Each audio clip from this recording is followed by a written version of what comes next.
So I had a moment this evening where I was looking around me and I saw a yoga mat, an exercise bike. I was drinking out of a fancy little cup, peppermint tea. There was a holy Bible on my table, a journal, while an essential oil diffuser was going off in the background. I looked at my beautiful, happy walls of love in my living room, my family picture wall displaying just complete, authentic happiness. I was wearing this beautiful, silky pajama set, and it dawned on me that I am a completely different person than I was 2 years ago. Do you think I would have had time to do this 2 years ago, feeling the way I was feeling? No. I have four baby chicks in my bathtub right now. One of my bathtubs. Well, my only bathtub. The other one's a shower, but that's neither here nor there. Do you know how much time you got to have up here? How much space you got to have up here to be willing to even think of the possibility of having some baby chicks and having some backyard chickens? I want you to be in a place so comfortable in your life that you're like, yeah, I can handle four baby chicks and have a backyard chicken coop because that's what I want. And I'm in my homesteading era. I'm living that soft, slow life. I want that for you. You deserve that. Okay? So I'm going to tell you some of the steps that you need to take seriously if you are in a similar place to where I was 2 years ago, where I don't know if I was overweight per se, but I was overweight for my frame. I was dealing with a lot of stress, a lot of anxiety. I was having panic attacks, tons of family issues that were just totally taking over my stress levels and just unhealthy relationships where there was too much enmeshment and I wasn't putting myself first. This is what this whole journey is ultimately about. It is a journey of self-love, ladies. That is the key to success in life. I don't care what anybody tells you up there. You listen to that one thing, you will get where you need to get faster than a Jiminy Cricket on a firecracker. So, I'm going to share what has helped me. And one of the key things I did was I journaled, okay? And I don't want to hear the thing. I don't want you rolling your eyes. I don't want you saying this and that, or I don't even know. Maybe you're not rolling your eyes. But I want you to take this seriously because I know a lot of the girlies have told you all about journaling and you're still not doing it. If you want to start living your dream life, you need to start journaling. And the easiest way to start journaling is to start by writing every single thing you can think of that you are grateful for. My first journal entry ever was a list of all the things that I could think of that I was grateful for, and I wrote about 30 things on my first list. I challenge you to do even more than that. The second thing I want you to do is I want you to have an honest conversation with yourself and ask yourself, why do I have a mental block against journaling?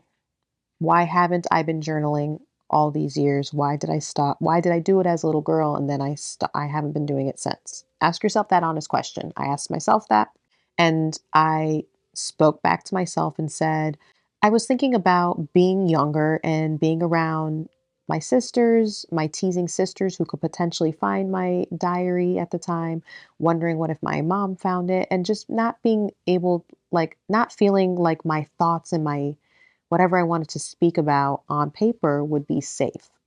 So I had to really walk through that and realize, okay, that may be how you felt back then, but you are no longer that little girl. You are a 31-year-old woman at the time, living in her own home with her trusting husband and her young daughter who can't even read yet. Going through that, making me realize that I am safe. I do feel safe. So, like, this is kind of silly and ridiculous. Let's start journaling. So I want you to have that conversation with yourself. What's your story? What is that fault? What's that old story you're telling yourself that you need to break and create your new, more empowered story? Okay. Tip number 3, use your journaling as an opportunity for a place for you to start letting all your frustrations in life out. Looking back, I realized this was a necessary step. You need to let it out, let it go, let it go. You need to get everything that you can't complain about to anybody else, which you really shouldn't be putting all your complaints on other people anyways. Put them on the paper. Blech, blech, okay? Let it out on here. I promise you it's going to do you so much good. Talk to God too. This is what I did when I journaled. You can write it to dear, you can talk like, are you there, God? It's me, Margaret, type style. You can say, dear God, dear universe, dear divine, whatever, you feel spiritually inclined to say. I wrote here as a note, talk to God. He can handle it. Okay. So keep that in mind when it comes to journaling. A couple reminders when it comes to you starting your journaling journey. Say that 3 times fast. It is perfectly normal and okay to not be consistent for a while. Absolutely. Me looking at my first journal, I had 3 months in between my first entry and my second entry. Okay? So do not worry if you are not journaling every single day in the beginning of your journey. Okay? I can tell you 2 years into my journaling journey, I write every 1 to 3 days consistently. Sometimes in a really good flow and I'm journaling every day. Sometimes it's every other day and sometimes it's, every 3 days. But I try to do it as much as possible. 3 months between the entry and then the next one was 2 months to now 1 to 3 days. Do you see the difference there? Do you see what I'm talking about? So allow yourself grace because you will eventually work yourself up to a place that is benefiting you even more. It's just about taking it out and writing something, whether you feel like you have anything to say or not, because I guarantee you're going to surprise yourself. I do not go back into my journals. I rarely do. But for this episode, I did look back at my first few entries and y'all want to see growth. You want to see yourself grow in real time. Start journaling. Because if you think about it, it's hard for us to see our own growth in real time. Even when you have a child, for example, like I get a lot of the time, like, oh, your daughter's getting so tall, or think comments like that. And to me, I'm like, oh, huh, yeah, I guess so. But like, I don't know because I'm seeing her every single day. I'm not noticing her getting taller. Only people who are seeing her every so often are noticing it. So you need to use your journal as your child, where it's like, as you're going through it day by day, you're not going to realize your growth. But if you go back 2 years ago, that kid was acting pretty different, huh? That kid was looking different. That kid's milestones were different 2 years ago. Okay. It's the same for us. It's just more subtle as adults because we're not physically growing up the way our kids are, but you still have the capability to be mentally growing up. And journals are an excellent way to go on that journey and to document that journey and to really realize how much you've grown so that you can validate yourself and have that confidence in yourself as you continue the journey. The good news is, at looking at those first few couple entries, everything I was complaining about then is a non-factor today. Okay? So think about everything that's plaguing you in your life right now, today, this week, this month, this year. What if it's all gone 2 years from then? Even a little short, even shorter, because it's not like everything just got fixed today. Things have been getting better and better between these past 2 years. Think about something you're complaining about in your life today that you're not satisfied with. And think about the fact that if you just start journaling, that may be completely a non-factor 2 years from now. Would you take that deal? Would you start journaling if I could guarantee you that? Okay. That's what I thought. Start journaling. Get a pen. Another little extra pro tip. Get a cute journal. Invest in it, okay? I love these Peter Popper journals.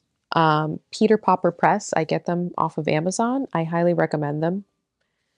This was my first journal, and then this was my second. Same Peter Popper. And then I started my third one maybe like a week ago, but my camera's standing on top of it. So yeah, get a cute journal, get some good inky pens, okay? Make this process as enjoyable as possible. If you like, let's do self-care vibes in here, okay? Nice good inky pen. This one is a Sharpie S gel in a 0.7. I recommend these as well. Okay. More good news about journaling. I am eons happier, more peaceful, a more positive, and more confident person today because I started journaling 2 years ago. Abso-freaking-lutely. It's a huge part of my journey into that. Would you like to be more happy? Would you like to be more positive? Would you like to be more peaceful? Would you like to be more confident? Start journaling. Okay. That's something I can proudly say. So, if you have any questions, I don't know why you do, because I feel like this was very informative and you weren't paying attention. I'm just kidding. No. Point is, if you want to start living your best life, journaling is one of the many tools that will get you there. One of the many small, simple, practical tools that will get you there. Just start doing it. Just start using some of those tips and you will see it for yourself in your own life, how this helps you. Because ultimately what this does is it's a great tool for self-reflection. And we all need self-reflection if we want to improve our lives. Because improving our lives is up to us and God and nobody else, okay? We're about the empowerment era. And if you want to empower yourself and not be a victim in life and not be succumbed to the elements and just be getting pushed wherever the wind blows you, and you want to take control of your life and live an authentic, happy, joyous life, this is the type of thing we need to be doing, ladies. Okay? And gents, whoever. This is self-care is for everybody. Self-development is for everybody. But I'm talking to the women in particular. I'm talking to the mommies in particular. Because that's who I can relate to. That's who I can resonate with. That is what I am. Okay? And I want this for you. If this is what you want. I want your version. What I have going on here, I want your version for you right now. ASAP Rocky, okay? So you got to get started because I can only tell you about it. You're the one that's got to do it. Okay. That was a good chat. I'll see you next time.